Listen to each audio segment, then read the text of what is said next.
நிகழ்தகவு.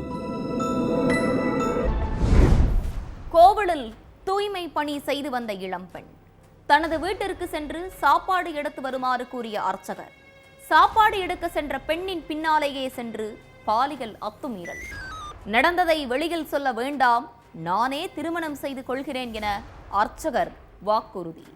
அத்தோடு அறநிலையத்துறையில் நிரந்தர பணி வாங்கி தருவதாகவும் சமாதானப்படுத்திய அர்ச்சகர் கடைசியில் திருமணமும் செய்யாமல் பணியும் வாங்கி கொடுக்காமல் சுத்தலில் விட்டதால் போலீஸ் ஸ்டேஷன் வாசலேறிய இளம்பெண்ணுக்கு விபூதி அடிக்க பார்க்க அர்ச்சகர் சிக்கினாரா?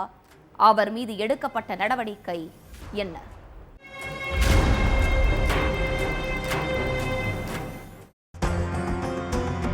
ஆம்பூர் அனைத்து மகளிர் காவல் நிலையத்துக்கு வந்த ஒரு இளம்பெண் அர்ச்சகர் ஒருத்தர் என்னைய கல்யாணம் பண்ணிக்கிறதா சொல்லி பல முறை தனிமையில இருந்து ஏமாத்திட்டதா கம்ப்ளைண்ட் கொடுத்திருக்காங்க.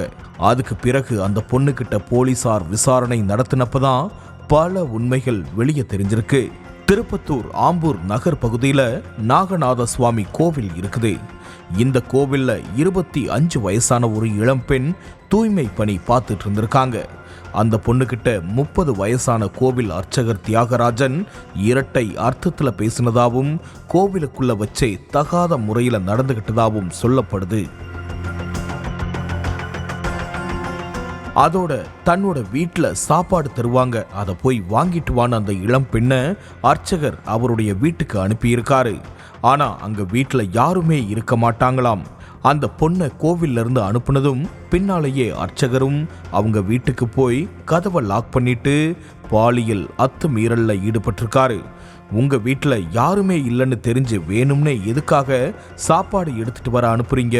ஒரு அர்ச்சகரா இருந்துகிட்டு என்கிட்ட அத்துமீறல்ல ஈடுபடுறது தப்பு, என் அப்பா அம்மா கிட்ட சொல்றேன்னு அந்த இளம்பெண் அர்ச்சகர் கிட்ட சொல்லியிருக்காங்க. அதுக்கு உன்னைய நான் கண்டிப்பா மேரேஜ் பண்ணிக்கிறேன், அது வரைக்கும் கொஞ்சம் பொறுமையா இரு, உன்னை கைவிட மாட்டேன்னு சொல்லியிருக்காரு.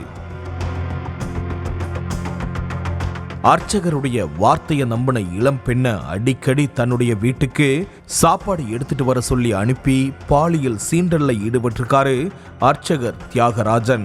அதோட அறநிலையத்துறையில நிரந்தரமா வேலை வாங்கி தரன்னு வாக்குறுதி கொடுத்திருக்காரு. தன்னை கல்யாணம் பண்ணிப்பாரு, வேலையும் வாங்கி கொடுத்துருவாருன்னு கனவுல இருந்திருக்காங்க அந்த இளம்பெண்.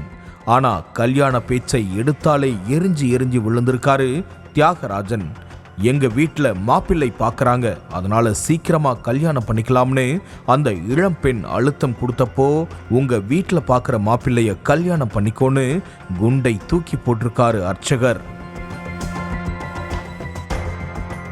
இப்படி ஒரு பதிலை சொல்லுவாருன்னு எதிர்பார்க்காத இளம்பெண் என்னைய ஏமாத்தணும்னு நினைச்சா போலீஸ்ல கம்ப்ளைண்ட் கொடுப்பேன்னு சொல்லியிருக்காங்க. அப்போ எங்க வேணாலும் போ, யார்கிட்ட வேணாலும் போய் கம்ப்ளைண்ட் கொடு, எல்லா இடத்துலையும் எங்களுக்கு ஆட்கள் இருக்காங்க, நான் ஈஸியா தப்பிச்சிருவேன்னு திமிரா பேசின அர்ச்சகர் அவமானம் உனக்கு தான், யோசிச்சு கம்ப்ளைண்ட் கொடுன்னு மிரட்டலும் விடுத்திருக்காரு. அதுக்கு பிறகு ஆம்பூர் அனைத்து மகளிர் போலீஸ் ஸ்டேஷன்ல போய் கம்ப்ளைண்ட் கொடுத்திருக்காங்க இளம்பெண். தன் மேல இளம்பெண் புகார் கொடுத்திருக்காங்க அப்படிங்கிற தகவலை தெரிஞ்சுக்கிட்ட அர்ச்சகர் ஊரை விட்டே எஸ்கேப் ஆகிட்டாரு. ஆனா தீவிர தேடுதல் வேட்டையில இறங்கின போலீசார் தலைமறைவா இருந்த அர்ச்சகர் தியாகராஜனை புதுச்சேரியில போய் அலேக்கா தூக்கிட்டு வந்து விசாரிச்சிட்டு இருக்காங்க.